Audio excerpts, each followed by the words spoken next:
My name is Stephen James Hubbard. I was born in Big Rapids, Michigan, American, and I first came to Izum in 2014, and with my wife. I was living with my wife Ina, and that's when this trouble started. There was a coup in Kiev, and I didn't pay much attention to it then because, I just came to Ukraine. I was happily living life with my wife Ina. One night there was some shooting. I heard shooting up the hill, up the high hill. There's a tower, tall tower, communications tower, which makes it a strategic point, again, militarily. And I didn't know who was shooting to whom, what's happening. Next day I learned from my wife Ina, that some, I think, Russians, people from the Donbass. There were soldiers. There was fighting in this Donbass area. I didn't understand what that meant at the time.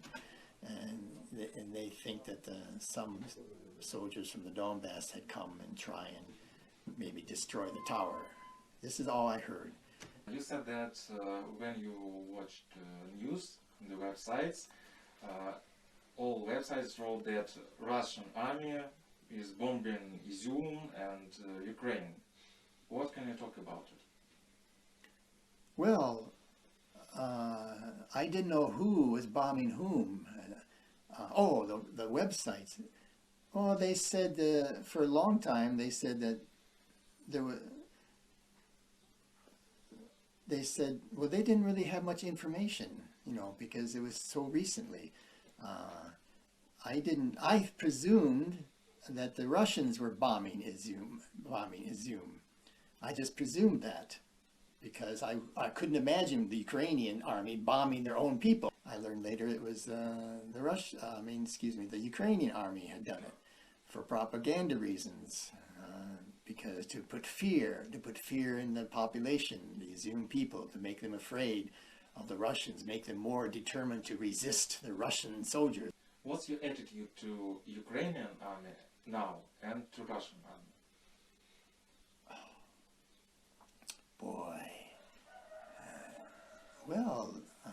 I think the Russian army they treated me personally well, and I think that I can understand why President Putin invaded, because he had to defend the Russian homeland, because NATO they lied. When the Soviet Union fell, they made an agreement that NATO would not move any farther east, bring weapons.